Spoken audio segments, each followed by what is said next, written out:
বিক্রিয়া পারতে হবে। রাসায়নিক বিক্রিয়া শেখার জন্য শুধু ওই একটা বোর্ড প্র্যাকটিস করে বা মাত্র অনুশীলনী দুই হচ্ছে সব বোর্ড প্র্যাকটিস শেষ। আসসালামু আলাইকুম। আজ আমরা হচ্ছে বোর্ড প্র্যাকটিসের পাশাপাশি একটা স্কুলের একটা ম্যাথ, মির্জাপুর ক্যাডেট কলেজ টাঙ্গাইলের একটা ম্যাথ। তো এখানে তারপরে এস অর্থাৎ মোলারিটি দেওয়া আছে হচ্ছে 0.5 মোল, এবং দ্বিতীয় বিকারে এখানে দেওয়া আছে হচ্ছে কস্টিক সোডা ওই সোডিয়াম হাইড্রক্সাইড, যেটাকে কস্টিক সোডা বলা হয়। এটার হচ্ছে আয়তন দেওয়া আছে 250 মিলিলিটার এবং এটার ভর দেওয়া আছে 9.2 গ্রাম। এখানে প্রশ্ন করছে যে গ নাম্বার, উদ্দীপকের বিকার 2 এর দ্রবণের মোলারিটি নির্ণয় করো। তো এখানে আমরা জানি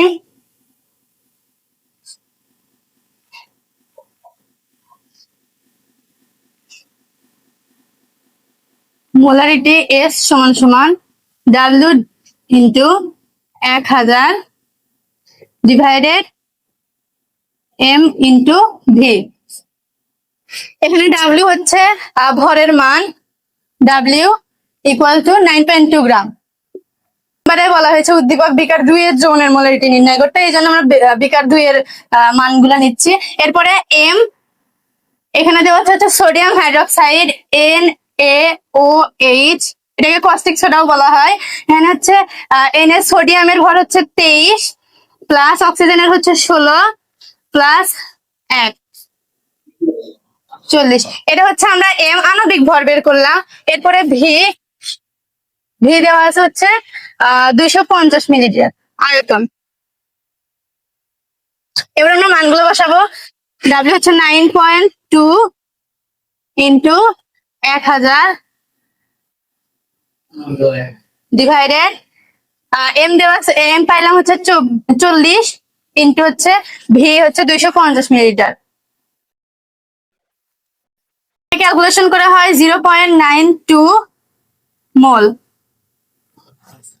গ নম্বরের প্রশ্ন হচ্ছে বিকার 1 ও বিকার 2 মিশ্রিত করলে কোনটি লিমিটিং বিক্রিয়ক হবে, গাণিতিকভাবে বিশ্লেষণ করো। তো আমরা জানি যে লিমিটিং বিক্রিয়ক হতে গেলে সম্পূর্ণরূপে বিক্রিয়া করতে হবে, আর যেটি সম্পূর্ণরূপে বিক্রিয়া যদি না করে তাহলে সেটি লিমিটিং বিক্রিয়ক হবে না। এখন আমরা গাণিতিক বিশ্লেষণের মাধ্যমে দেখাবো যে কোনটি লিমিটিং বিক্রিয়ক এবং কোনটি লিমিটিং বিক্রিয়ক না, অর্থাৎ কোনটি। প্রথমে আমাদের হচ্ছে বিকার 1 এর ভর বের করতে হবে। তো এখানে আমরা দেখতেছি যে মোলারিটি দেওয়া আছে যে 0.5 মোল, আবার আয়তন দেওয়া আছে ভি এর মান 150 মিলিলিটার, এবং আমাদের হচ্ছে অ্যাসিটিক অ্যাসিডের যে সংকেত এটাও দেওয়া আছে। আমরা তাহলে হচ্ছে প্রথমে ভরটা বের করে নিই।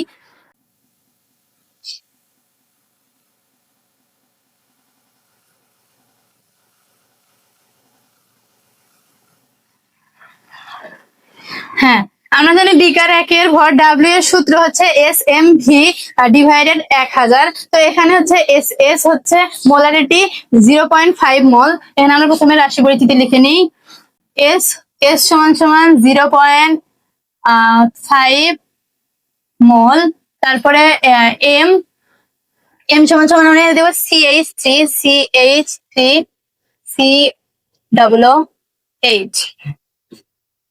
এবং আমরা প্রথমে আণবিক ভর নির্ণয় করবো। এখানে কার্বনের পারমাণবিক ভর হচ্ছে 12 যোগ হাইড্রোজেন 3টা আছে, তাহলে 1 গুণন 3 যোগ কার্বন 12 যোগ অক্সিজেন 16, আবার একটা অক্সিজেন আছে 16 প্লাস একটা হাইড্রোজেন আছে 1, তাহলে সব যোগ করে হয় হচ্ছে 60 গ্রাম। তারপরে ভি দেওয়া আছে কত, ভি সমান সমান 150 মিলিলিটার। তো আমরা মানগুলো বসাই, হচ্ছে 0.5 ইন্টু এম লিখে হচ্ছে 60 ইন্টু ভি হচ্ছে 150 ডিভাইডেড 1000।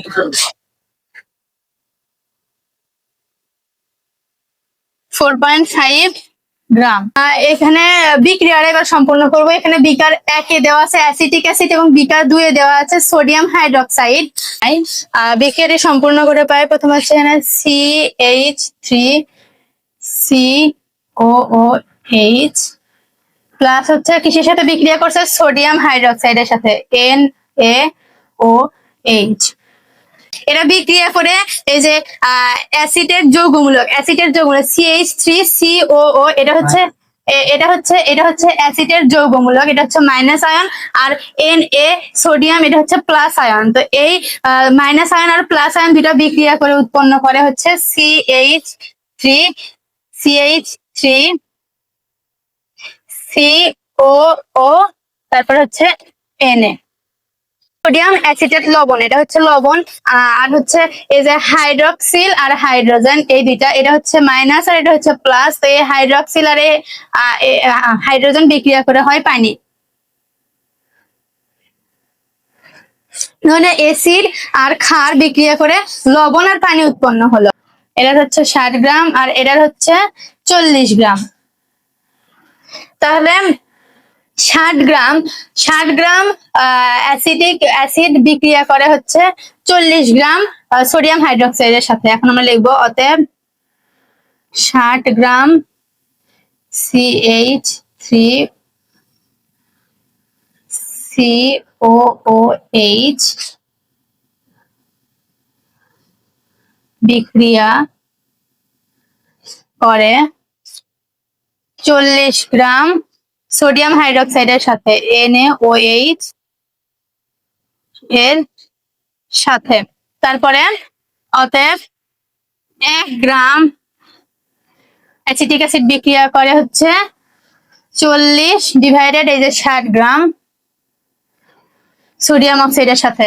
অতএব আমরা যে এখানে ভর বের করলাম 4.5 গ্রাম বিকার 1 এর ক্ষেত্রে, তো এই যে সোডিয়াম অ্যাসিটিক অ্যাসিড, তো এই অ্যাসিটিক অ্যাসিড এবার 4.5 গ্রাম বিক্রিয়া করে। 4.5 গ্রাম হচ্ছে বিক্রিয়া করে উৎপন্ন করে 40 গুণন হচ্ছে 4.5 ডিভাইডেড হচ্ছে 60 গ্রাম সোডিয়াম অক্সাইডের সাথে, সোডিয়াম হাইড্রোক্সাইডের সাথে। এখন এটা হচ্ছে 3 গ্রাম।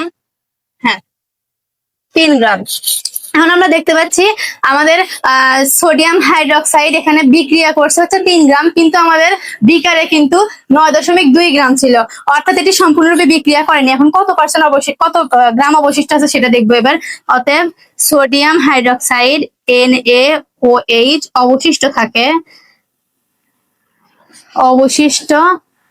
থাকে সমান সমান 9.2 বিয়োগ হচ্ছে এই যে 3 গ্রাম পাইলাম, এই 3 গ্রাম সমান সমান হয় হচ্ছে 6.2 গ্রাম। তাহলে আমরা দেখতেই পাই যে হচ্ছে সোডিয়াম হাইড্রোক্সাইড হচ্ছে অবশিষ্ট থাকে, অর্থাৎ এটা সম্পূর্ণরূপে বিক্রিয়া করে না। তাই বলা যায় যে হচ্ছে সোডিয়াম হাইড্রোক্সাইড যেহেতু সম্পূর্ণরূপে বিক্রিয়া করে না, এটা অবশিষ্ট থাকে, তাই এটা লিমিটিং বিক্রিয়ক না। অতএব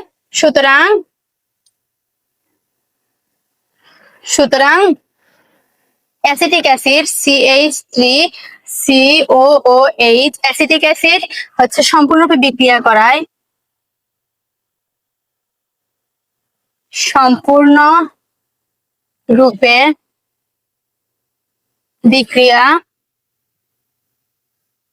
করায়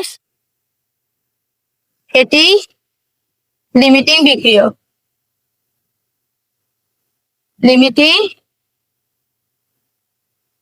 বিক্রিয়ক। তাহলে বোর্ডে আসেনি আমাদের করার, স্কুলের এই কোয়েশ্চেন গুলো সলভ করার একটাই কারণ, যেন আমরা কোনো বোর্ডে আমরা যখন পরীক্ষা দিব তখন আমরা যেন কোনো বোর্ডে আটকায় না যাই।